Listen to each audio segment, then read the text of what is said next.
tout le monde. Merci d'avoir venu en si grand nombre.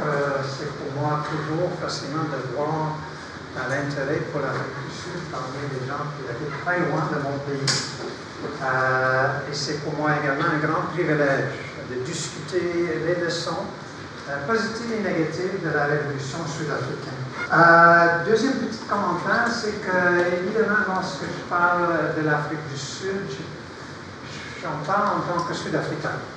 Même si je suis au Québec depuis 27 ans, mon cœur est toujours en Afrique du Sud. J'étais militante anti-apartheid pendant 27 ans, donc presque 20 dans ma clandestinité avec l'ANC. L'Afrique du Sud, pour moi, c'est pas seulement un pays, c'est mon pays. La lutte anti-apartheid, c'est pas seulement un phénomène politique, c'est quelque chose dont j'ai participé. J'ai perdu une dizaine de mes amis proches dans cette lutte-là. Alors, c'est quelque chose devant laquelle je deviens toujours émotionnel. Pour me préparer aujourd'hui, j'ai regardé quelques vidéos. Je vais vous en présenter quelques-uns dans un instant. Et je me retrouvais 20 ans après la fin de l'apartheid dans un état de rage. Alors, si c'est la rage qui se communique aujourd'hui, je vous demande de m'excuser. C'est le militant qui parle plutôt que le prof qui est supposé d'être un peu plus objectif sur les affaires. Parler de l'Afrique du Sud et les leçons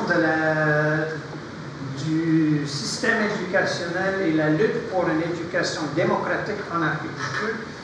Parler de cela aujourd'hui au Québec, pendant votre grande grève, à mon avis, m'impose il faut que j'aborde d'abord trois questions générales, trois remarques générales avant que j'entre en matière. Donc, qui touchent la nature des comparaisons politiques et ce qu'on peut apprendre d'autres situations, d'autres luttes, d'autres révolutions. Alors, en Afrique du Sud, la lutte anti-apartheid a pris une orientation particulière. Il n'y a pas de comparaison directe avec la situation au Québec aujourd'hui. Vous allez voir plusieurs raisons pour lesquelles, mais quand même, il y a des leçons générales très importantes. Mais avant qu'on puisse apprendre les leçons, il faut le bémol suivant. Moi, j'ai une grande réticence devant les comparaisons et les analogies politiques. En tant que politologue et militant, j'ai toujours cru, lorsque c'était difficile à défendre une telle position, qu'on ne peut jamais généraliser. Un des grands problèmes de la gauche de ma génération, c'était l'imposition de l'extérieur d'une ligne de conduite qui disait « ça passe comme ça dans toute situation ». Je ne parle pas seulement de la ligne de conduite imposée par les partis communistes orthodoxes ou maoïstes, mais également la tentative de dire que bon, les bolcheviks ont vécu X, Y, Z, alors ça devrait être comme ci pour tout le monde. Alors, chaque situation a ses particularités, puis c'est le point de départ. C'est le point de départ, la particularité dans mon cas de l'Afrique du Sud, dans votre cas de Québec. Alors, il faut insister sur cette spécificité.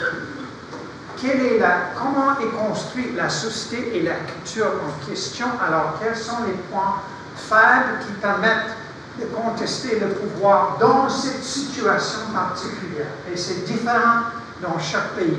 J'insiste là-dessus. Ceci étant dit, il demeure quand même quelques leçons générales à tirer. Et le défi pour l'analyste, c'est de jongler ces deux éléments. La spécificité par rapport au général. Et c'est ça que je vais essayer de vous présenter aujourd'hui. Deuxième remarque générale. Il ne suffit pas d'être contre quelque chose. La lutte anti-apartheid n'était pas seulement une lutte contre l'apartheid, c'était également une lutte pour une alternative. Alors, lorsqu'on est contre quelque chose, on est toujours pour quelque chose d'autre. Et c'est là le problème.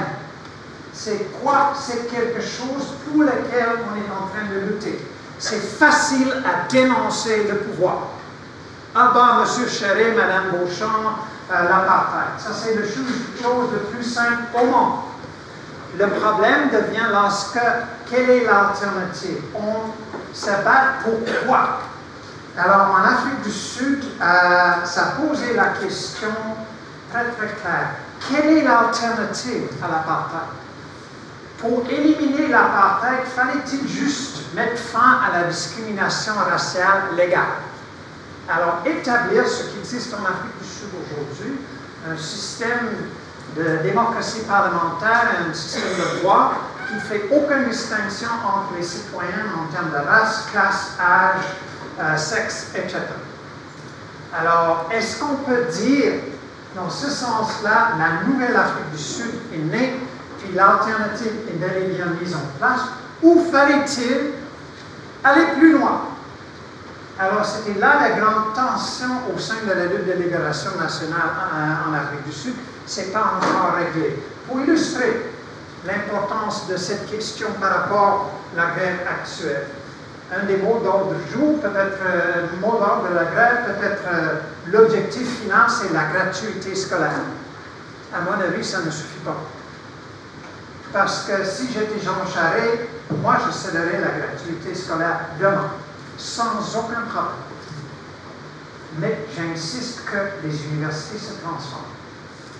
Qu'on n'enseigne que le néolibéralisme, ça deviendra gratuit, mais ça va être la propagande gratuite. Alors, ne luttez pas pour la propagande gratuite. Voilà. Alors, c'est important de vraiment spécifier quel est l'objet pour lequel on est en lutte. Ça, c'est le deuxième point. Il faut là-dessus souligner également que la vigilance s'impose en perpétuité. On verra à la fin de ma présentation aujourd'hui, on peut bien gagner. Et après avoir gagné, on se rend compte que, merde, rien n'a changé. Même si les révolutionnaires sont au pouvoir, il n'y a pas grand-chose qui a changé pour la quasi-totalité des Sud-Africains. Alors, gagner n'a pas un moment qui arrive, on peut dire, wow, c'est fini, la lutte est gagnée, on peut maintenant faire autre chose. La lutte pour une alternative est une lutte perpétuelle, ça ne se termine jamais. Et ça m'amène au troisième point, et ça sera mon dernière remarque générale, avant que je me lance dans une discussion de l'éducation en Afrique du Sud. La transformation sociale, le changement social implique beaucoup de choses. Mais avant tout, et peut-être l'aspect le plus important, c'est un changement d'esprit. C'est relativement simple d'arriver au pouvoir. Pas si simple que ça, mais par rapport à la transformation sociale, c'est relativement simple. C'est relativement simple d'effectuer une putsch ou même une révolution. Ce qui est exceptionnellement difficile, c'est de changer les esprits, de changer la culture. Et la révolution bolchevique, tant que la révolution sud-africaine démontre très bien qu'on peut totalement changer le système politique, même économique. Si on n'arrive pas à changer la culture, rien ne se change. On est presque un siècle après la révolution bolchevique, puis en Russie aujourd'hui, on est encore dans une société corrompue, l'Église domine, etc. Alors, pas grand-chose qui a changé dans la culture. Et on verra dans un instant à quel point le changement des mentalités collectives est un élément essentiel de la lutte anti-apartheid et à quel point ce changement des mentalités n'était que partiel. Voilà mes 3 points d'introduction. Je sais pas. Moi, je formule toujours les questions en termes de la politique et surtout de la pensée politique. Pour le dire en forme de politique, même dans les situations révolutionnaires, il y avait plusieurs grands penseurs qui ont tenté de réfléchir sur la pensée et le pouvoir. Et le fameux dictum de Mao Zedong qui disait que le pouvoir venait d'un fusil. Je crois que c'est la plus grande erreur que la gauche a jamais commis de croire à cela. Moi, je suis plutôt de modèle Gramscien, d'Antonio Gramsci. Pour moi, le changement est un processus. Je souligne l'importance de la transformation culturelle pour vous dire que La lutte contre quelque chose et pour l'alternative, pour moi, le processus est plus ou moins encore plus important que les résultats. On peut gagner, mais gagner d'une façon de ne reproduire que l'image au miroir de ce qui existait auparavant. Alors, c'est le changement des mentalités, c'est quelque chose qui arrive à travers un processus, à travers, à mon avis, un processus démocratique et à travers un processus là où les gens apprennent quelle est leur situation et comment peut-on le changer. OK? Alors? Antonio Gramsci, qui est un communiste italien tué par le fascisme, puis, à mon avis, le plus grand penseur marxiste de tout temps. Alors, oui. Oui, j'ai l'impression, je suis d'accord avec vous sur vos conclusions, et je suis en effet d'accord avec Gramsci que la culture est élément de reproduction de la domination. En ce sens-là, est-ce qu'on ne pourrait pas dire que s'il y a un ennemi, et si son papier, cette chose-là ici, ce serait plutôt l'industrie culturelle qui nous ramollit le cerveau constamment? Absolument. Absolument. Faisons sauter TVA. Absolument, de TVA, tout le processus, chaque fois qu'on tape sur Yahoo, on est impliqué là-dedans. Chaque fois qu'on regarde un film ou une émission à la télé, c'est la question, quel est le sens commun? C'est la lutte pour le sens commun. Alors voilà, lorsque j'ai fait allusion tantôt aux propagandes gratuites, à la propagande gratuite, la lutte contre l'injustice, c'est une lutte contre les modèles qui imposent l'injustice. Mais chaque fois qu'on regarde la télé ou on ouvre un journal, on trouve toujours quelque chose qui dit comme une vérité absolue, le marché a le pouvoir à décider. Alors, il y a des choses comme ça, il faut lutter contre ça. Et ça prend une vigilance, et surtout une vigilance avec soi-même, parce qu'on est tous socialisés. Échapper à cette socialisation, c'est la tâche la plus difficile, le défi le plus important pour chaque être humain qui a jamais vu. Alors, moi, je me trouve, à mon âge, quand même, toujours face à la socialisation, les leçons que mes parents, les curés de mon enfance, m'ont implanté. Alors, c'est permanent, et dans une société, c'est comme ça. J'avais affiché sur le tableau tantôt un petit mot d'ordre de notre dirigeant sud-africain qui disait que la démocratie fleurit lorsque le gouvernement craint ses citoyens. Elle meurt lorsque les citoyens craignent le gouvernement. Mais elle meurt également lorsque les citoyens avalent comme vérité ce qui ne sont que des idéologies. Alors, à mon avis, pour ouvrir le débat un peu plus large, le vrai but de l'éducation dans une université, c'est d'exposer les étudiants à l'influence des idéologies, l'ensemble des idéologies, ceux avec lesquels je suis d'accord et ceux avec lesquels je suis en désaccord. Alors, le changement dans ce sens-là implique la critique permanente, et la critique commence avec soi-même. C'est facile de critiquer l'autre. C'est toujours facile à dénoncer le mauvais de l'autre. Ce qui est vraiment difficile, c'est de se regarder au miroir et de commencer avec une critique de nos propres préjugés, nos postulats de base, ce que nous prenons pour acquis. C'est une chose qui est hyper difficile et ça termine jamais. Alors, il faut des gens qui sont prêts à mourir pour le valeur, évidemment. Mais je crois que même dans une société comme l'Afrique du Sud, qui reposait sur la violence pure de à peu près 5% de la population envers 95% de la population, la leçon la plus importante était celle de Biko plutôt que celle de Marc. Vous pouvez terminer votre point, mais j'ai une demande pour l'explication de l'hégémonie. Oh, l'explication de l'hégémonie. Il y a plusieurs définitions de l'hégémonie en tant que bon gramscien. Je vous donnerai la définition gramscienne. Je vais essayer de la rendre le plus simple possible avec un exemple qu'un de mes collègues néo-gramsciens m'a cité lors d'un colloque une fois. Ce gars-là est assez laid. C'est quelqu'un qui n'est pas vraiment, il s'habille très mal. Alors il raconte qu'un jour il est allé, sa blonde était tannée de ses chemises, parce qu'il portait toujours les chemises rayées vraiment laides. Puis sa blonde lui a amené un samedi dans un grand magasin, puis elle lui a dit « Assis-toi ». Elle est partie, elle a parlé à l'assistante, et elle est revenue avec 5 chemises. Elle lui a dit « Voilà, en choisissant ». Alors, c'est là l'hégémonie. Qu'est-ce que ça veut dire? L'hégémonie, c'est la façon à travers laquelle les groupes dominants présentent leurs propres idéologies et leurs propres intérêts comme l'intérêt de tout le monde. Dans ce cas-là, mon ami blaguait un peu, sa blonde lui a donné l'idée qu'il avait un choix. Il n'y avait pas eu de choix. Il y avait 5 chemises pareilles. Alors, c'est exactement la même chose qui fonctionne dans cette société. On nous dit qu'on est libre parce qu'on peut voter. Alors, choisir entre les alternatives qu'on a dans la plupart des pays de l'Occident, ce n'est pas grand choix. Hein?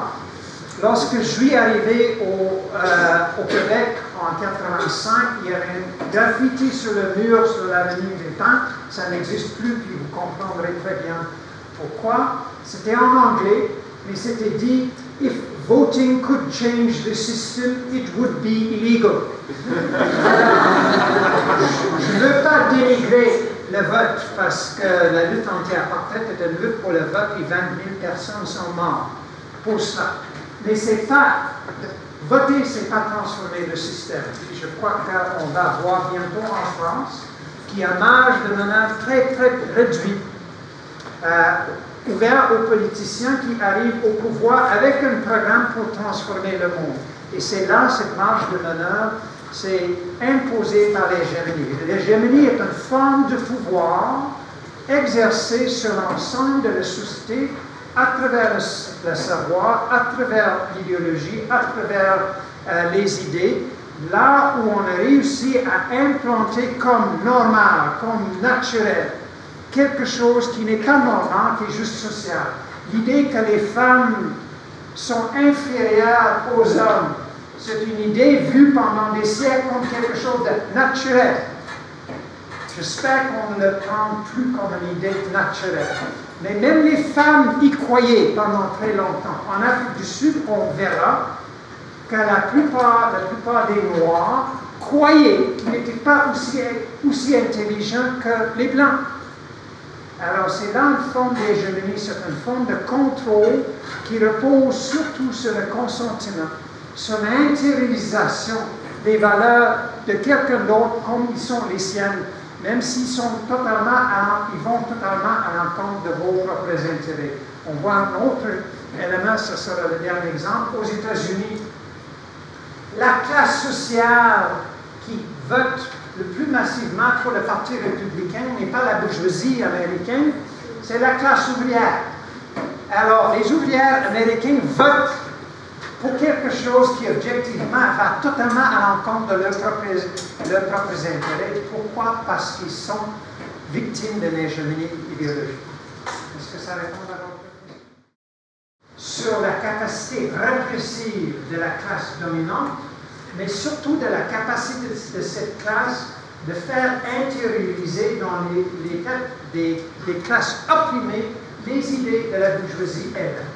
Alors, pour Gramsci, l'idée, c'était que ça impliquait deux choses. On ne pouvait pas monter une putsch contre l'État, parce qu'en Italie, mettons que le Parti communiste prenait le pouvoir des fascistes, ça n'aurait pas touché l'importance idéologique monumentale de l'Église. Alors, il fallait changer les esprits. Alors, Gramsci plaidoyait pour ce qu'il appelait une guerre de tranchées plutôt qu'une guerre de position. Au lieu de la révolution qui vise à prendre le pouvoir et imposer le communisme sur la société, il préconisait un changement lent d'esprit, juste un plan qui correspond plutôt aux conditions actuelles dans la société italienne, dans son cas à lui, plutôt que le modèle de la troisième internationale imposée par Moscou, une lutte pour le pouvoir et une espèce de coup de canon. Absolument. Moi, j'ai eu le grand privilège de travailler pendant une semaine avec Steve Biko. C'était un moment décisif dans ma vie. Puis il m'en a parlé beaucoup de Fanon. Mais c'était surtout l'idée de la libération mentale. Je ne sais pas si Fanon a lu Gramsci ou non, mais oui, il y a une très grande correspondance à ce niveau-là dans les idées. Il y a un discours sur la violence qui s'impose et qui est... Ben, Gramsci n'était pas totalement d'accord sur la question de la violence et Biko non plus. Biko n'a jamais... Écoutez, vous allez voir l'image de Biko dans un instant. Biko est mort à cause du fait qu'il a refusé de s'incliner devant l'oppression. Il était détenu par la police. On sait maintenant ce qui lui est arrivé, même si c'était un secret d'État pendant 20 ans. Il s'est retrouvé dans une cellule, puis un colonel de la police à l'époque lui a clapé sur la gueule, puis il a répondu en donnant un clap sur la gueule au colonel. Puis il était battu à mort à cause de ça. Il refusait de se soumettre à l'indignation, au pouvoir des autres. Il y avait plusieurs personnes comme ça en Afrique du Sud. Le premier poste que j'ai eu en tant que professeur en Afrique du Sud en 1972, j'étais très jeune et mon directeur de département se dénommait Richard Turner. Puis lui, il était un marxiste affiché, puis un blanc. Puis il vivait illégalement parce que le mariage entre les races était interdit en Afrique du Sud. Il s'est marié à une femme indienne, musulmane, puis ils vivaient ensemble, ouvertement, comme l'apartheid n'existait pas. C'était assez stupéfiant. Les deux se promenaient partout, main en main, un noir et un blanc. Et vous ne pouvez pas imaginer le choc que ça représentait pour la plupart des Blancs en Afrique du Sud. Puis un jour, il lui a posé la question très naïvement. Je lui ai dit, écoute, je trouve ça formidable, mais tu sais que le système va se venger de toi. Il m'a dit, écoute, on vit dans un système fasciste. Nous avons il n'y a que deux options possibles. Ou bien on s'incline devant, on devient colonisé, on devient mentalement les fascistes. Ou bien on vit comme les êtres humains libres. Moi, j'ai choisi la liberté. 5 ans après cette conversation, il s'est fait assassiner. Alors, c'est là la question. La colonisation mentale se reproduit également par la violence. Vous êtes en train de faire la découverte, même si la brutalité policière ici n'a rien à voir avec la brutalité de la police en Afrique du Sud. Mais quand même, l'État se sert de la violence. Mais la colonisation mentale ici opère beaucoup plus au niveau culturel que par la violence. Ce n'est pas nécessaire, c'est rarement nécessaire au Canada de prendre les Louis réels ou les gens comme ça. Dans d'autres sociétés, c'est nécessaire. Il y a eu des écoles primaires, secondaires et même une université financée par l'Église anglicaine. C'était des très bonnes écoles, par exemple. C'est comme cela que Nelson Mandela a eu son éducation. Il est même allé dans une université, éduqué dans une université financée, créée par l'Église anglicaine. Avec la loi adoptée en 1959, l'État a fait deux choses. L'État a interdit toute éducation pour les Noirs, sauf celle fournie par l'État. Et l'État a fourni pour les Noirs, pour les soi-disant Bantous, un système d'éducation vachement inférieur à l'éducation fournie aux élèves blancs. Inférieur dans plusieurs sens. D'abord, pour chaque dollar, on parle en termes de dollars, même si ce n'était pas la monnaie sud-africaine, pour chaque dollar que l'État sud-africain dépensait sur les élèves noirs, il dépensait 15 dollars pour les élèves blancs. Alors, les gens comme moi sont allés à l'école, C'était la gratuité scolaire, le manuel scolaire fourni, etc. Moi, j'étais financé 15 fois plus, de façon 15 fois plus élevée pour les élèves noirs. Deuxième chose, l'État ne finançait que l'éducation primaire pour les Noirs. Pas l'éducation secondaire et surtout pas l'éducation à l'université. L'éducation primaire fournie par l'État, la langue d'instruction était la langue maternelle. Réfléchissez sur cela pour un instant. L'Afrique du Sud est la seule économie industrialisée en Afrique. C'était une économie relativement bien développée. Alors, c'est une économie qui fonctionnait largement en anglais. Alors, vous êtes un jeune élève noir, vous allez à l'école, puis vous êtes inscrit en Zoulou, ou en Xhosa, ou en Pedi, ou une des 15 langues africaines. Autrement dit, vous ne serez jamais capable d'apprendre comment fonctionne une économie, jamais capable de diriger une entreprise parce que vous ne parlez pas la langue de l'économie. Troisième chose, l'éducation n'était pas vraiment subventionnée par l'État, mais le curriculum était totalement différent. On n'enseignait pas des cours de mathématiques aux Noirs. Pas de cours de mathématiques du tout. Pourquoi pas? Parce que le ministre de l'Éducation lui-même disait « Oh, ils n'en ont pas besoin. Ici, on le donne de mathématiques, bientôt ils vont rêver des choses auxquelles ils n'ont pas le droit de rêver. » Il a littéralement dit ça au Parlement. Alors, les Noirs étaient instruits juste pour être des travailleurs non marchés dans l'économie. Vous voyez dans un moment donné un extrait là où les filles sont en classe, puis ils apprennent quoi? Laver les vêtements. Alors, c'est là l'éducation.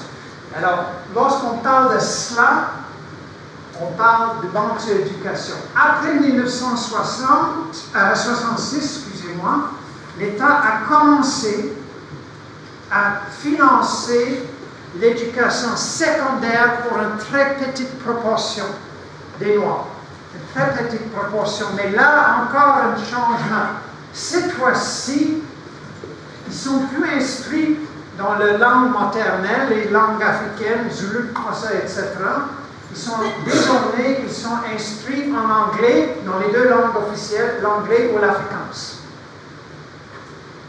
Alors, imaginez-vous, à la fin de votre éducation secondaire, je ne peux pas donner l'âge parce que ça a pris beaucoup plus de temps pour les Noirs de terminer leur éducation en Afrique du Sud, pour la simple raison que ça coûtait cher. Ça coûtait cher, l'éducation était gratuite, mais chaque enfant en école en Afrique du Sud jusqu'aujourd'hui, chaque journée, l'enfant entre à l'école en uniforme. Si vous n'êtes pas en uniforme et si votre uniforme n'est pas correct, vous n'avez pas le droit d'y entrer. Ce sont les parents qui étaient obligés de payer pour les uniformes et les uniformes coûtaient très cher. Alors, un enfant noir dans l'éducation secondaire, il a fait toutes ses premières années à l'école dans une langue africaine et tout à coup, il arrive à l'école secondaire puis on lui oblige de parler anglais ou l'afrikaans. Et vous voyez dans un instant que la question de l'instruction en afrikaans est devenue un des étrangleurs, celle qui a déclenché la révolution sud-africaine. Alors, il y a ça, il y a le système, c'est le premier élément de l'éducation en Afrique du Sud, une éducation à deux vitesses. Même le mot vitesse pour le bon Dieu, éducation ne s'applique pas. C'était l'instruction vraiment exceptionnelle, c'est que le système d'éducation pour les Blancs était comme ici. Pour les Noirs, c'était non existant, de 3e, 4e classe. Une fois qu'on parle des universités, avant 1959, les universités en Afrique du Sud, je parle des universités anglophones, étaient ouvertes à tout le monde capable de payer les frais de scolarité. Noirs et blancs. Vous pouvez imaginer qu'il y avait très peu de Noirs capables de payer les frais de scolarité. Mais c'était ouvert. Il y avait il y a eu quelques Noirs dans les universités anglophones en Afrique du Sud, donc à l'époque, il y en avait 6. En 1959, on a interdit l'inscription des Noirs dans les universités blanches. Puis on a créé des universités pour les Noirs.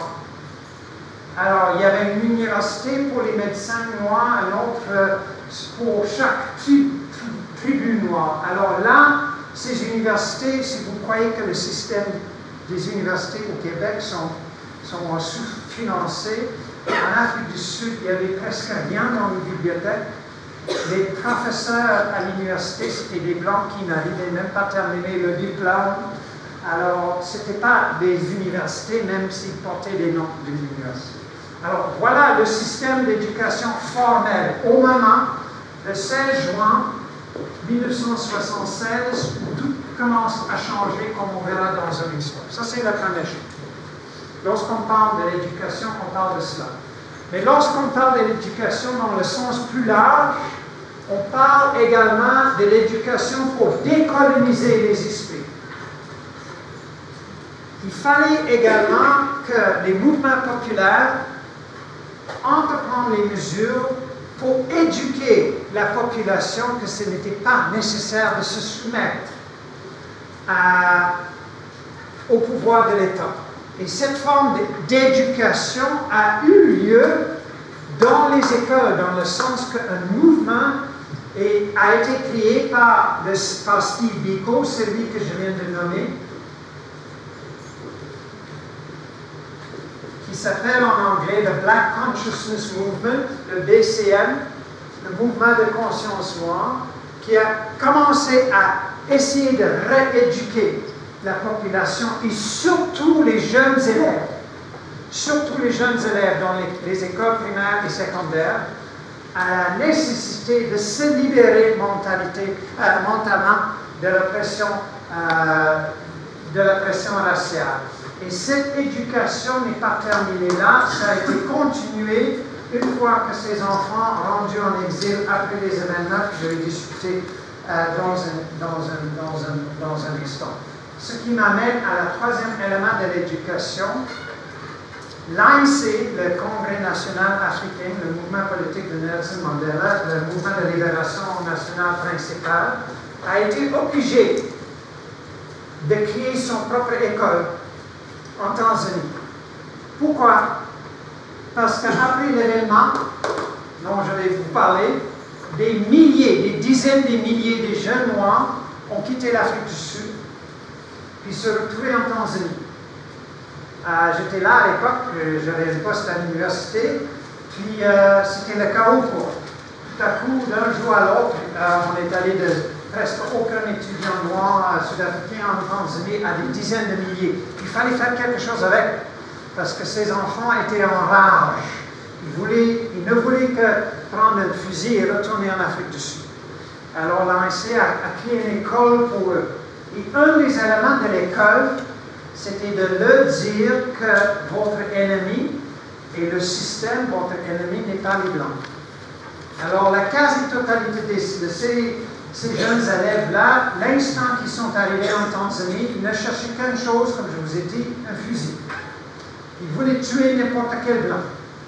Et j'ai assisté moi-même à plusieurs réunions là où les dirigeants de l'ANC leur a expliqué, mais écoutez, là, les Blancs sont nos compatriotes, oui, ils sont chiants, mais ils ne sont pas le problème c'est le système. Puis après, il faut vivre avec. Puis l'ANC a toujours prêché le non-racialisme et lentement, la quasi-totalité de ces jeunes élèves-là ont appris ce leçon-là jusqu'au point que quelques années plus tard, eux, ils sont devenus les professeurs dans l'école. Alors, on parle également de l'école de l'ANC. Mais l'école de l'ANC posait un sacré problème. Imaginez-vous que vous êtes un leader d'un mouvement de libération nationale. Vous êtes impliqué dans une lutte pour transformer votre pays, pour créer un nouvel pays.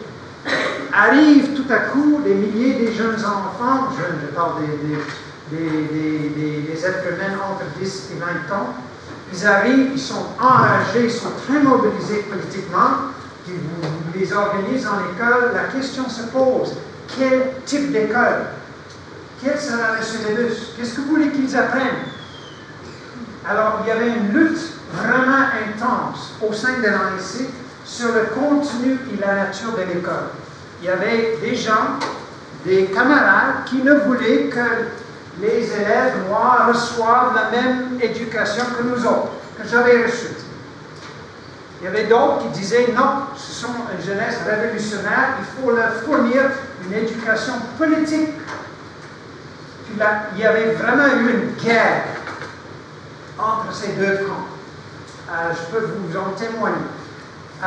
Et finalement, ce qui est arrivé est une espèce de compromis. On a donné un peu d'éducation politique à ces jeunes étudiants-là, mais il y avait également une tentative de créer une école normale, de donner aux étudiants noirs la même éducation que j'ai reçue en Afrique du Sud.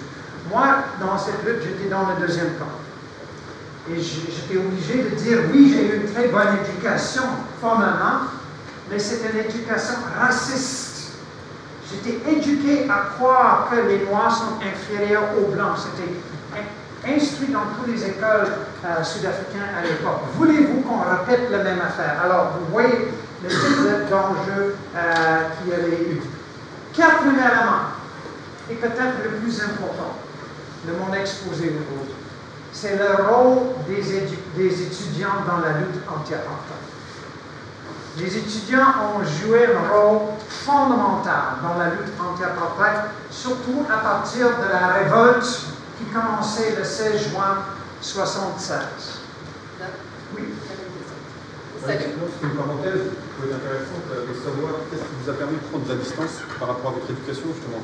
Pardon? Qu'est-ce qui vous a permis de prendre de la distance par rapport à votre éducation, qui était justement plutôt colonialiste, raciste d'une certaine façon? Donc, comment vous avez pu vous dégager de ça? Ce qui pourrait être... Il pourrait y avoir des éléments de réponse. Écoutez, je ne veux pas faire ma biographie ici. Trois éléments, très rapidement. Je suis né dans une famille de gauche, heureusement. Deuxièmement, quelque chose m'est arrivé, j'en prépare là-dedans, lorsque j'avais 7 ans, qui m'a démontré très clairement à quel point j'étais moi-même, en tant qu'enfant de 7 ans, complice dans la torture des Noirs. Alors, c'était vraiment bouleversant. Et troisièmement, cet événement, puis ensemble, ces deux éléments m'ont ouvert les yeux un peu. Et lorsque vos yeux ont été ouverts en Afrique du Sud, c'était impossible. L'injustice, l'oppression était si flagrante, c'était aussi évident qu'en Allemagne nazie, peut-être encore plus évident. Parce que chaque jour, il n'y avait aucun élément de la vie quotidienne en Afrique du Sud qui n'était pas déterminé par l'apartheid.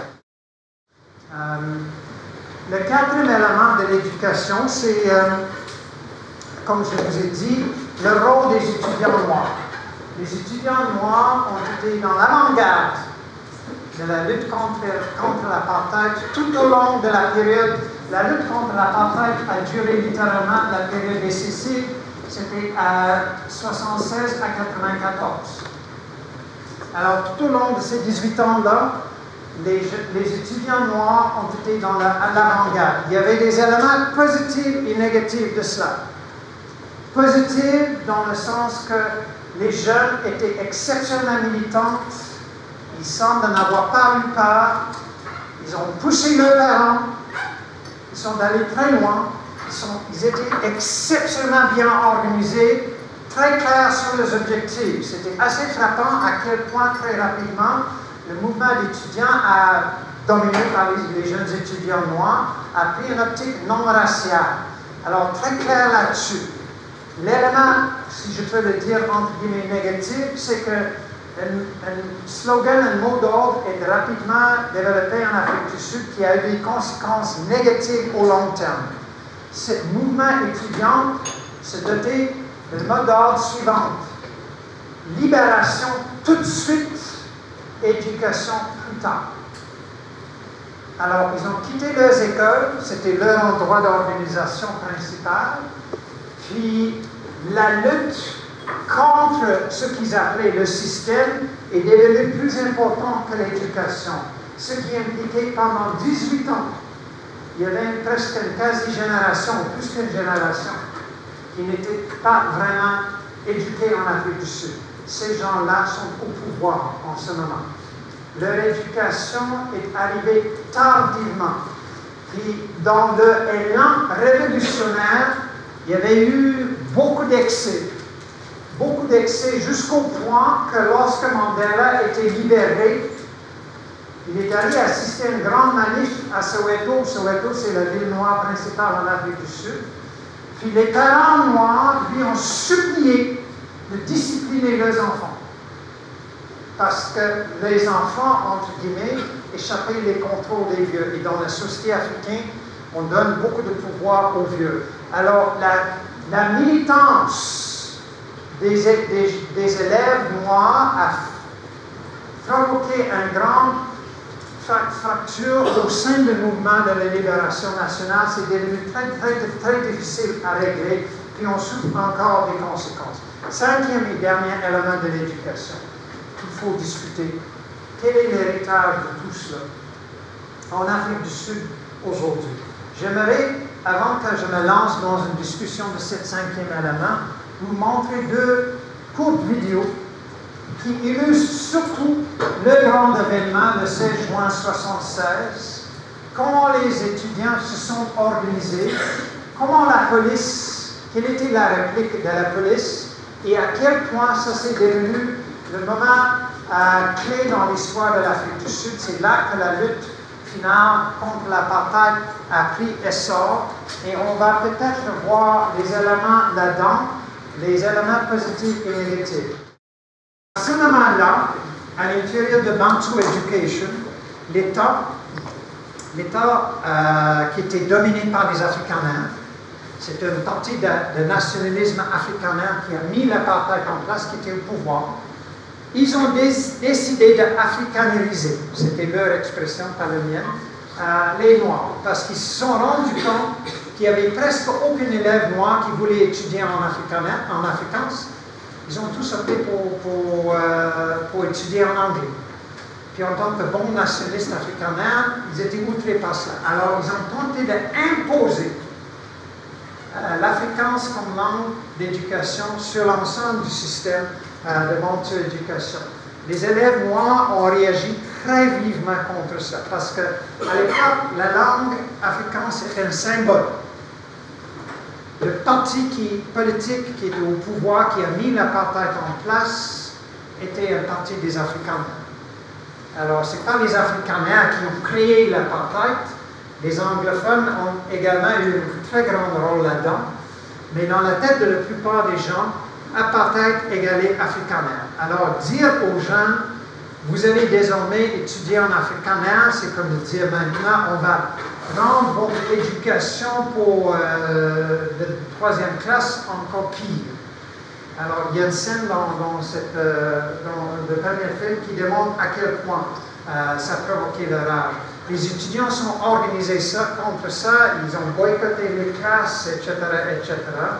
Puis le 16 juin, Henry Kissinger était en Afrique du Sud. Ils ont décidé, bon moment! Écoute, on parle de l'époque, la télé n'existait pas en Afrique du Sud à l'époque. Hein? La télévision n'était introduite qu'en juillet 1976. Alors, ils croyaient que les reporters venaient de tout le monde avec leur appareil, ils vont filmer le manif, puis ça va mettre l'administration américaine dans l'embarras. Et peut-être il y aura la pression sur le régime d'apartheid. Alors, quelques-uns de le Dania dénonçait Kissinger également. On l'appelait un chien à l'époque. Oui, exact.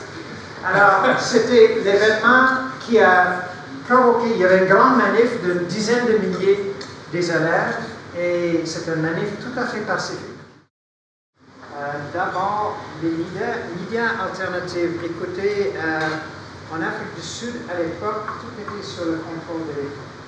Alors, télé et radio, c'est un monopole de l'époque. C'était impossible d'avoir une télé ou une radio alternative. Ça n'existait pas. Alors, les seuls médias alternatifs étaient les journaux. Puis, il y avait un journal noir dans le sens que ce n'était pas contrôlé par les Noirs. C'est une compagnie blanche qui a fondé un journal pour les Noirs. Il y avait un rédacteur quand même pas mal courageux, il s'appelait Percy Provost. Et lui, il était interdit par l'État, expulsé du pays. Comment ça s'appelle? Écoute, excusez-moi, je parle avec les clics africains, je ne suis pas capable de le dire sans ça, mais il s'appelait Percy Provost. Son prénom, c'était Percy. Lui, il était interdit. Il y avait un journal libéral contrôlé par la plus grande compagnie minière en Afrique du Sud qui a fidèlement reporté ce qui s'est passé. Alors, les Blancs ont su ce qui s'est passé. Plus tard, il y avait quelques journaux de la gauche qui ont été formés. Des journaux vraiment courageux qui ont présenté des choses formidables. Je vais vous en parler d'un, c'est juste pour vous donner une idée de la créativité. C'était un journal dont le rédacteur était blanc, le rédacteur qui a fondé ça, mais la plupart des journalistes des Noirs. Ça s'appelait The Weekly Mail.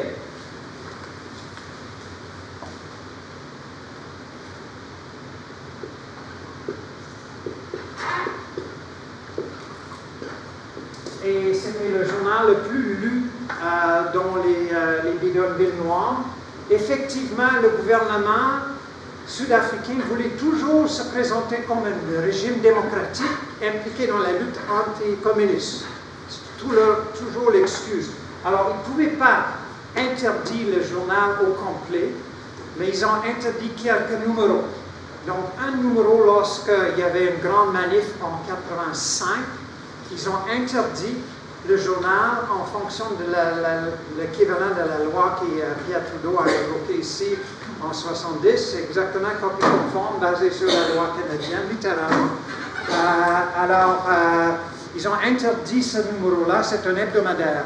Alors, la façon selon laquelle ils ont contourné l'interdiction, ils ont pris une photo des manchettes, puis ils l'ont mis sur la première page, puis la manchette c'était « Voilà ce qu'on n'a pas le droit de vous dire ».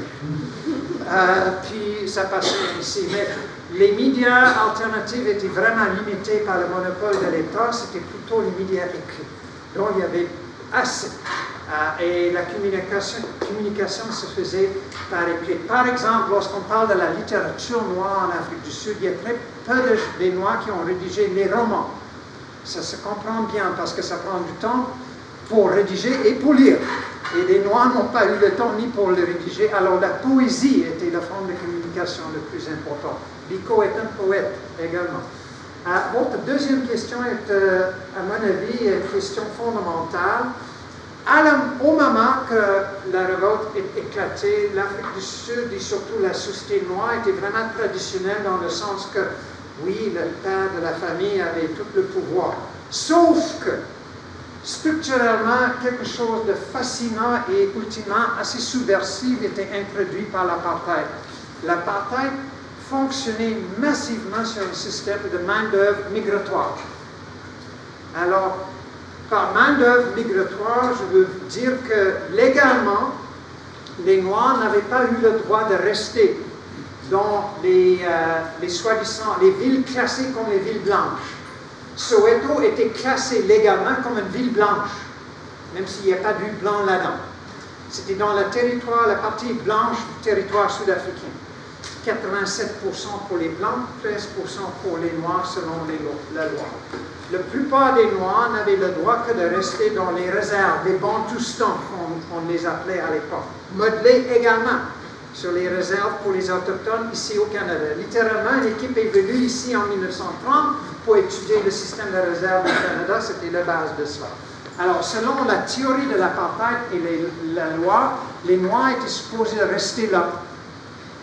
Puis l'État a donné le droit d'immigrer brièvement aux villes blanches à un certain nombre des Noirs pour travailler pour les Blancs. Un certain nombre, on veut dire les millions. Mais la plupart des gens qui avaient le droit de migrer étaient des hommes. Alors, selon la loi, les femmes étaient supposées rester dans les bantoustans. Alors, en réalité, les femmes sont devenues les chefs de la famille.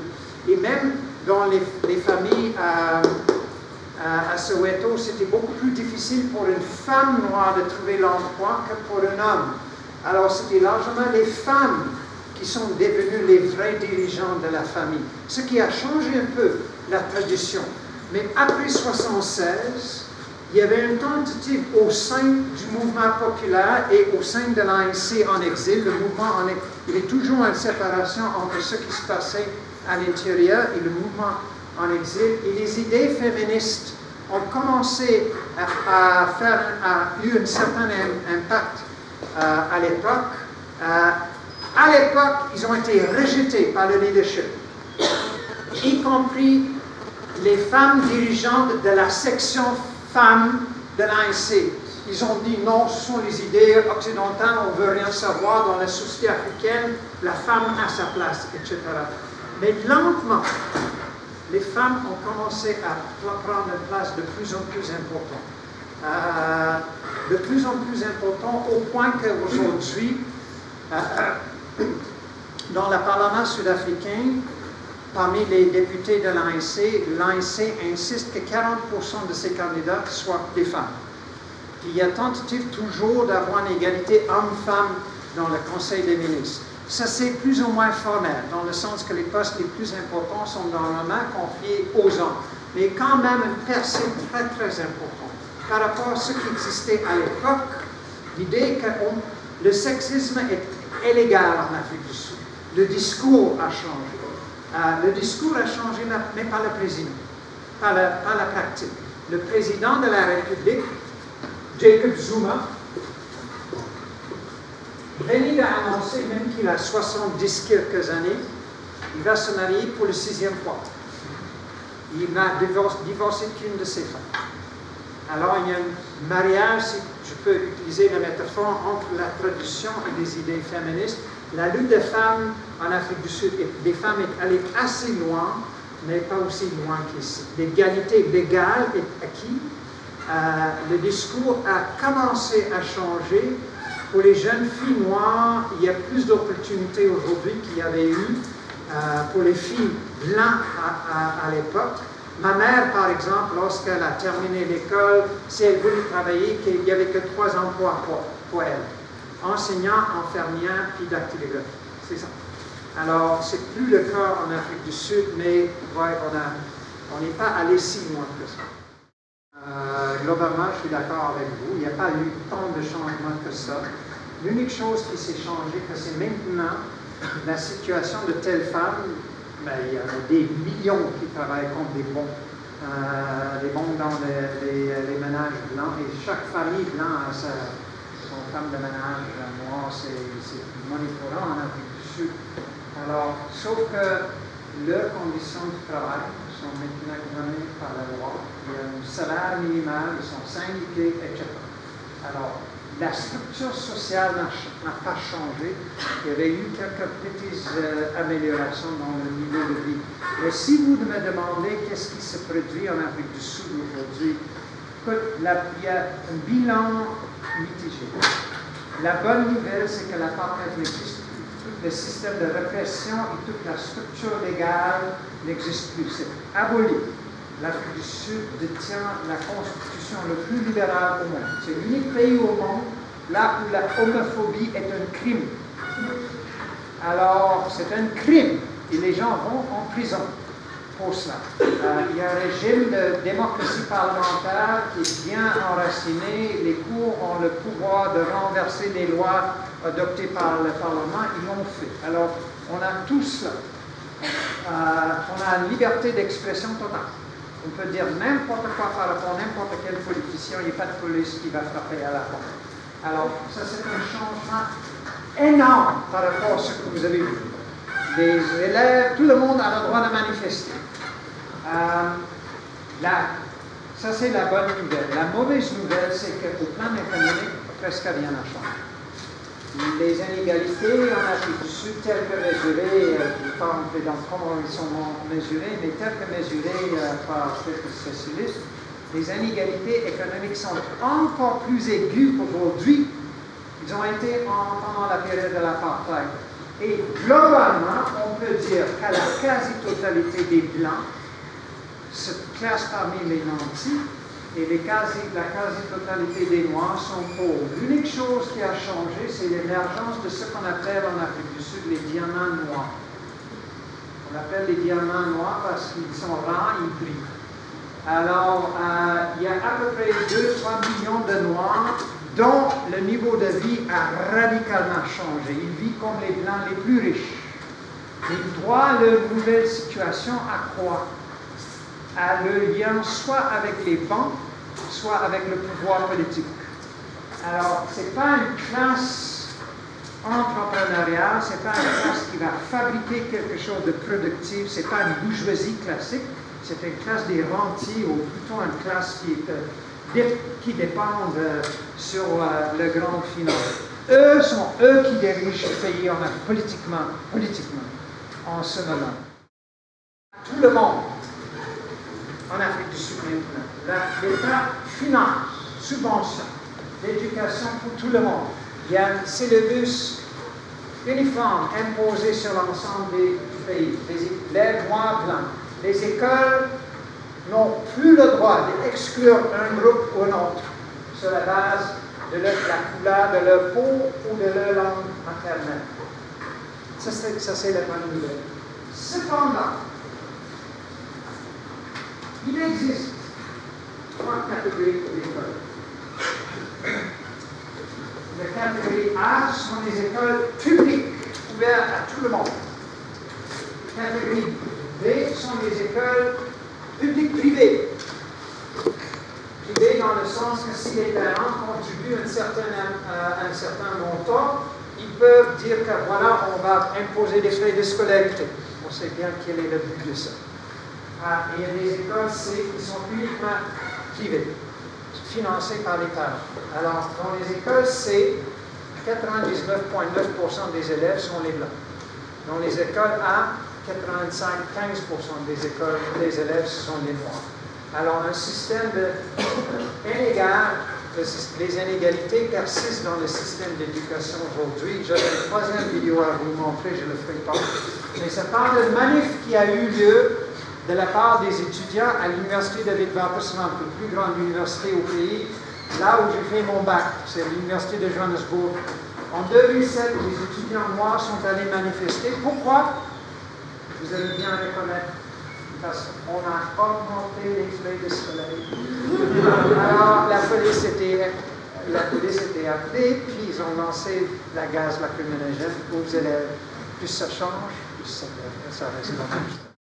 Surtout, quel est le lien avec les militants blancs qui représentaient une certaine élite intellectuelle, comme j'imagine vous? Quel a été votre rôle des militants blancs envers ces personnes-là qui prenaient les Noirs qui prenaient le pouvoir, qui n'avaient pas d'éducation? Est-ce qu'ils ont repris leur retard comme ça? Ou bien est-ce que vous avez été inclus dans les processus décisionnels parce que vous aviez un savoir? Comment ça s'est passé cette dynamique-là entre les personnes militantes et les militants blancs qui avaient l'éducation et pas ceux? Le déficit est difficile à quantifier, mais entre 1976 et 1994, il y avait peu d'élèves noirs qui ont donné le temps nécessaire à leurs études. Pour plusieurs raisons, mais la raison la plus importante, c'était la mobilisation politique. Alors, imaginez, ici au Québec, pendant 18 ans, il n'y a pas d'élèves dans les écoles primaires et secondaires. Ils y vont, mais ils réussissent pas leur examen. Alors, le prix économique, social, culturel est énorme. Et pour ces individus-là, psychologiquement, mettons qu'ils arrivent au pouvoir, mais le pire chose, je vous jure, c'est d'être dans un emploi en sachant que vous n'êtes pas capable de faire ce que vous devrez faire. Il y a deux façons de régler ça. Ou bien d'admettre que vous êtes incompétent, il y a très peu d'êtres humains capables de faire cela, ou de tenter de faire semblant que vous le faites. Alors, c'est la généralisation de l'incompétence au sein de l'État.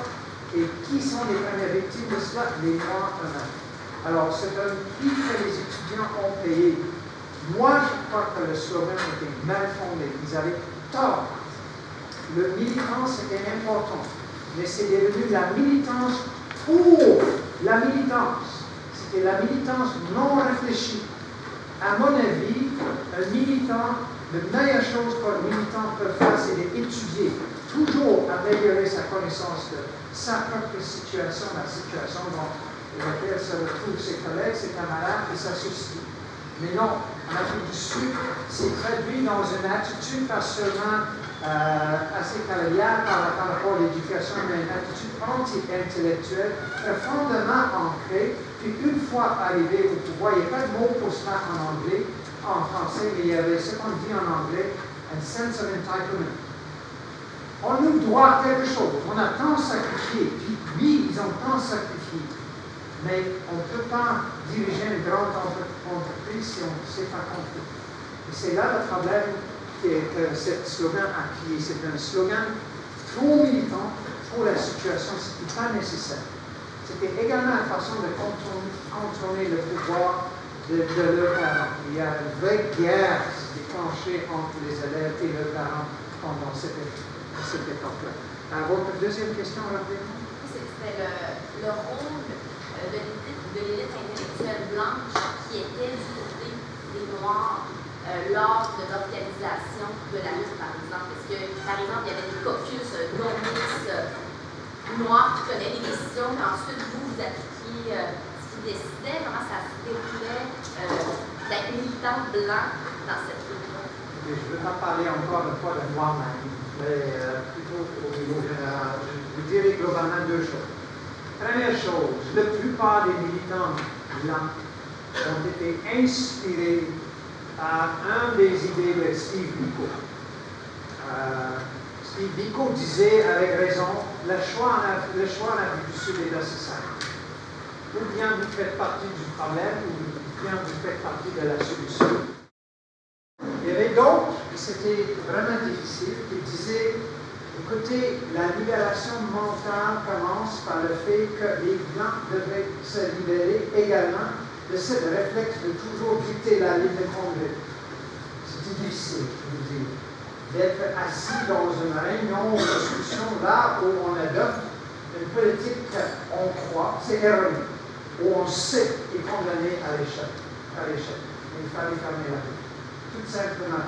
Il fallait accepter, il fallait replier au sein du mouvement anti-apartheid, une nouvelle forme de rapport entre noirs et blancs, un rapport d'égalité. Et pour déclencher ça, il fallait, à mon avis, et je retiens toujours cette idée, il fallait une forme de discrimination positive. Alors, il y a beaucoup de militants blancs n'ont pas partagé mon idée. Moi, j'ai trouvé ça difficile, comme je vous ai dit.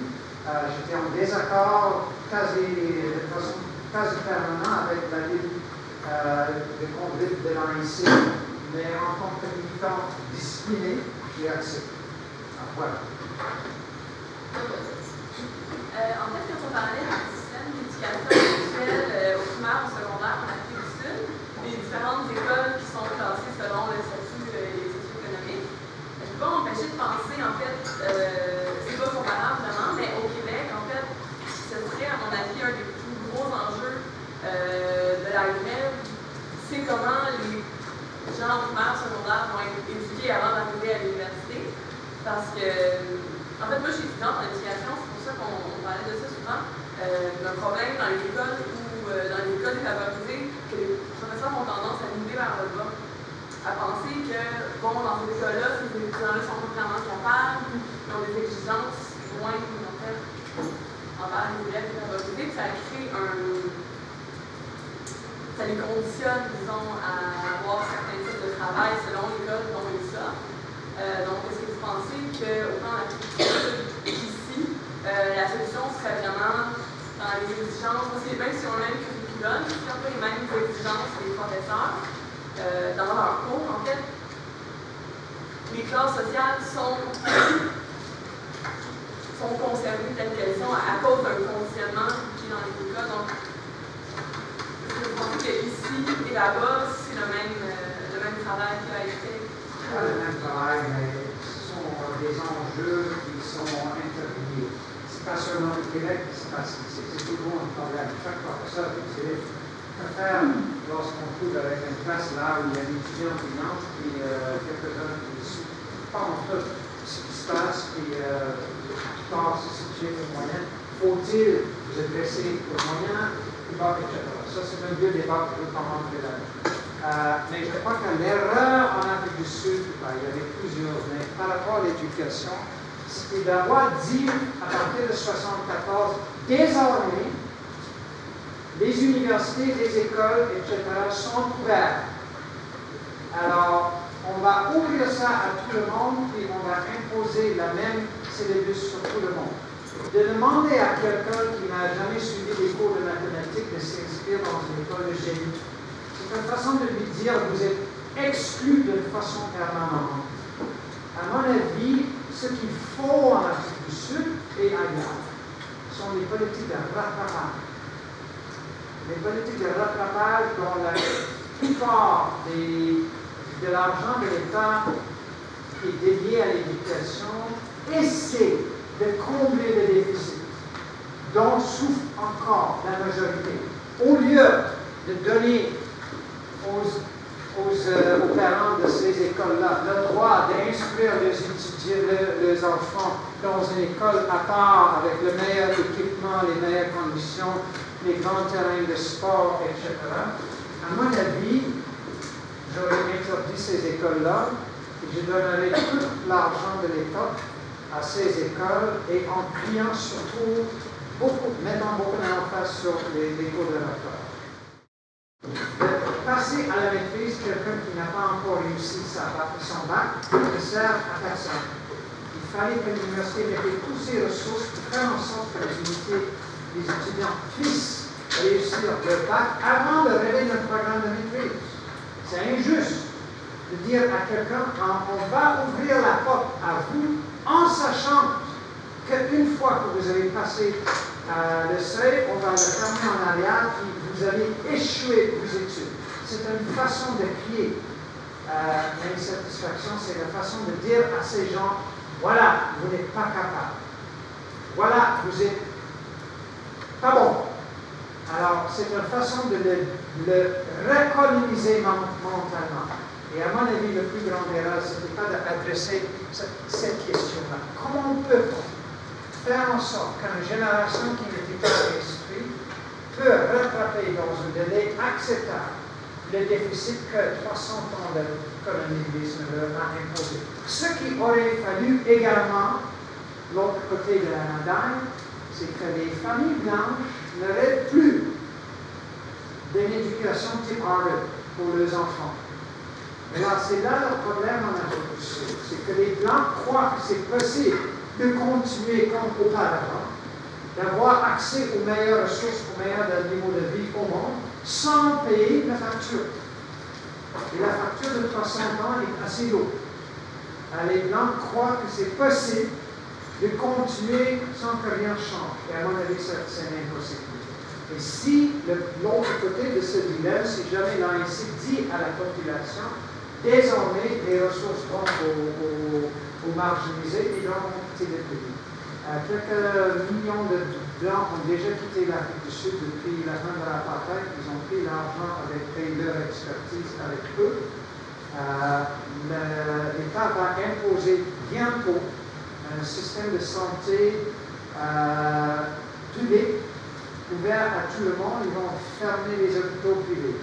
Et les Blancs crient au ciel à ça. J'ai parlé à ma soeur la semaine dernière, elle m'a dit, écoute, je sais que c'est bon, mais je me demande qu'est-ce qui arrive si je tombe malade. Je ne veux pas me faire un petit monde. Alors, voilà le dilemme. Étant donné que je n'ai pas ni balle de cristal, ni feuille de route, je vous dirai une chose. Ça commence avec une analyse des erreurs. Quelles sont les erreurs commises pendant la période de transition qui ont fait en sorte que l'Afrique du Sud se trouve dans la situation là où elle est en ce moment? Ça implique une deuxième question. Parmi ces erreurs, est-ce qu'il y en avait eu qui étaient inévitables? Est-ce qu'il y avait une marge de manœuvre? ne faut jamais oublier que Mandela était libéré une fois le mur de Berlin tombé. C'était la fin du communisme, c'était l'élément décisif dans le déclenchement de la transition en Afrique du Sud, parce que l'Occident ne pouvait plus prétendre que l'apartheid était une meilleure façon de lutter contre le communisme. Le communisme n'existait plus. Il n'y avait plus d'excuses pour appuyer Pretoria. Alors, mais ça, c'est l'autre côté de la médaille, c'était la fin de tous les modèles alternatifs de l'ensemble de la gauche partout à la planète. Communiste, trotskiste, social-démocrate. Alors, pendant très longtemps, depuis lors, la gauche est plus ou moins sans modèle. On est plus ou moins sans idée comment changer le monde, puis on est pris avec l'hégémonie totale de la mondialisation. Et je ne sais pas si c'est trop tard ou non pour renverser ça. Mais renverser ça, prendre une lutte politique, ce n'est pas un travail d'une semaine. Une semaine. Ce n'est pas un travail d'un gouvernement. C'est quelque chose qui devra se faire à plusieurs niveaux, mondial, régional, national. En Afrique du Sud, les erreurs monumentales, c'était d'avoir allé plus loin que les FMI et l'OMC voulaient à l'époque. La marge de manœuvre pour le gouvernement de Mandela était très limitée. Mais quand même, ils ont allé beaucoup trop loin, et en allant trop loin, ils ont détruit le mouvement politique, le mouvement social, ils ont détruit l'espoir. Alors, ils ont détruit leur propre modèle. Il faut inventer un modèle qui, au lieu de donner tout pouvoir à la formation politique qui s'appelle l'ANC, redécouvre la force du peuple sud-africain. J'ai commencé, j'ai mis à l'affiche pendant la période de pause ce qui avait dit un ancien ministre de Mandela, et j'avais évoqué tantôt, je l'avais évoqué, la démocratie fleurit lorsqu'un gouvernement craint sa population. Le gouvernement sud-africain ne craint plus sa population. Et ce que ce gars-là avait ajouté, la démocratie meurt lorsque les citoyens craignent le gouvernement. En Afrique du Sud, on commence à craigner le président, le ministre XYZ qui dicte une ligne de conduite. La première étape sera la redécouverte de la force d'une démocratie populaire. La deuxième étape sera de convaincre pas seulement le pouvoir en Afrique du Sud, mais d'autres pays de commencer à mettre un peu d'eau dans le vin de la mondialisation. Il n'y a pas de renversement total de la mondialisation d'un jour à l'autre. Mais comme l'élection de Hollande démontre, il y a quand même des gens qui croient au monde, à la nécessité d'abolir les programmes de coupure et de favoriser les programmes d'expansion économique, des programmes de plein emploi et les programmes de protéger les marginalisés. Ça, c'est quelque chose qui se passera pas seulement en Afrique du Sud, mais au niveau mondial. Et pour le faire, il faut lutter contre l'hégémonie mentale, l'hégémonie idéologique. L'idée qu'on est impuissant devant le marché, c'est que le marché qui décide tout. Et c'est normal qu'une compagnie ferme ses portes lorsqu'ils peuvent réaliser les meilleurs profits en Chine qu'au Québec. Même chose en Afrique du Sud. L'Afrique du Sud est le pays le plus industrialisé de l'Afrique. Ceci étant dit, depuis 1914, il y a plusieurs secteurs industriels qui n'existent plus en Afrique du Sud. Nos grands camarades chinois ont remplacé l'Afrique du Sud. Il n'y a plus de secteur de textile en Afrique du Sud. Il n'y a plus de secteur d'automobile en Afrique du Sud. Il n'y a plus X, Y et Z. Parce que la soi-disant concurrence, l'idéologie de la concurrence s'imposait. Ça prend un gouvernement, des gouvernements en Afrique du Sud aussi bien qu'au Québec. De dire non, c'est pas normal, c'est pas une loi de nature. C'est quelque chose créé par les êtres humains qui ont un intérêt direct là-dedans et qui tirent des profits de cela. La question, je dis toujours à mes étudiants en Sciences Po, première année, la question la plus importante qu'un philosophe ne peut jamais poser, c'est cette question-ci en latin. Cui bono? Ça profite à qui? Ça profite toujours à quelqu'un. La critique commence avec la question, ça profite à qui? Alors, c'est une façon de contourner votre question parce que je n'ai pas une feuille de route, mais ça commence avec une analyse des erreurs, ça commence avec une analyse de quelle est la marge de manœuvre possible, ça commence avec la récréation de l'énergie populaire qu'on a vue dans le film, qui était bouleversant en Afrique du Sud, et ça commence, je regrette de le dire, par rapport à une formation politique dont j'étais membre, très bien discipliné pendant 20 ans. Ça commence avec une rupture au sein de l'ANC. Il ne faut plus que l'ANC ait le monopole du pouvoir politique en Afrique du Sud.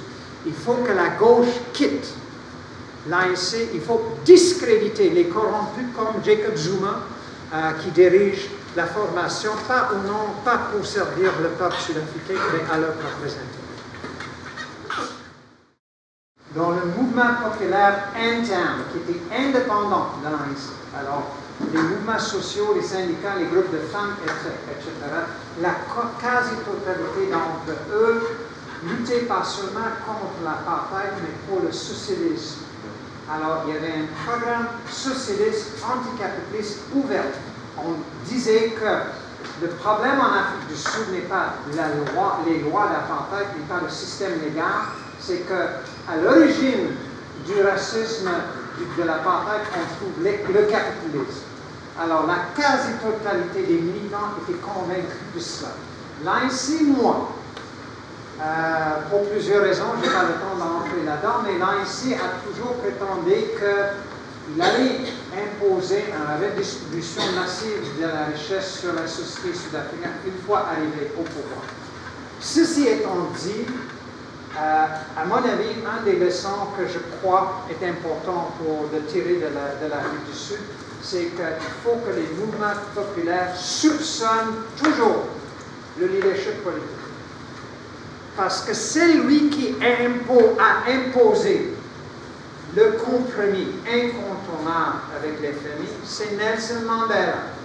Nelson Mandela avait fait il avait fait quelques grandes erreurs, mais les deux les plus importantes en Afrique du Sud, c'est d'avoir décrété, 3 mois après sa libération, désormais l'ensemble des groupes mouvements populaires sont dissous et tout le monde va s'adhérer à l'ANC. Alors désormais, il n'y a qu'un seul mouvement, c'est moi qui parle au nom du peuple. Alors, étant donné la grande légitimité de Nelson Mandela, tout le monde me dit, bon, c'est notre leader traditionnel, grand révolutionnaire, quoi. On a pleine confiance en lui. Deuxième chose qu'il a fait, c'est pour financer la campagne électorale de l'ANC, elle a accepté l'argent de n'importe qui. Les banquiers, l'Arabie Saoudite, l'Indonésie, le général Swapo, etc. Puis arrive le moment que les familles commencent à dire, non, plus de redistribution. C'est lui qui a imposé la nouvelle politique sur l'ANC. Et je sais parce que mes amis proches sont dans le caucus de l'ANC, sont les ministres. Ils me racontent à quel point Mandela arrive en disant, voilà la nouvelle politique, c'est non négociable. Si vous n'êtes pas d'accord, fous le camp. Alors, Nelson Mandela, c'est le grand leader. Mais c'est Nelson Mandela qui porte la responsabilité. Écoute, il y a d'autres également, mais c'est lui qui a légitimisé ça. Alors, il faut toujours, n'importe quel politicien, les plus glorieux, les leaders de la nation, les grands personnages politiques, il faut toujours les méfier. Parce que je reviens sur ce que j'avais dit, la démocratie fleurit lorsque le gouvernement craint ses citoyens. Et c'est là le problème. Il y a trop de pouvoir à l'État. L'ANC tente de se substituer pour la lutte populaire. Et si vous critiquez l'ANC, vous avez le droit de dire en ce moment, de le faire en ce moment. Mais le système électoral fait en sorte qu'aucun député de l'ANC a le droit de critiquer son propre gouvernement parce qu'on a un système d'élection proportionnel. Et si un député ose lever sa voix contre la politique de sa formation, il se retrouve redéployé. Il n'est plus député. Alors, voilà, c'est comme ça qu'on contrôle ça. Les détails, il y a une expression en anglais, « The devil is in the details ». Ben, j'imagine que lors des négociations avec Mme Bouchard.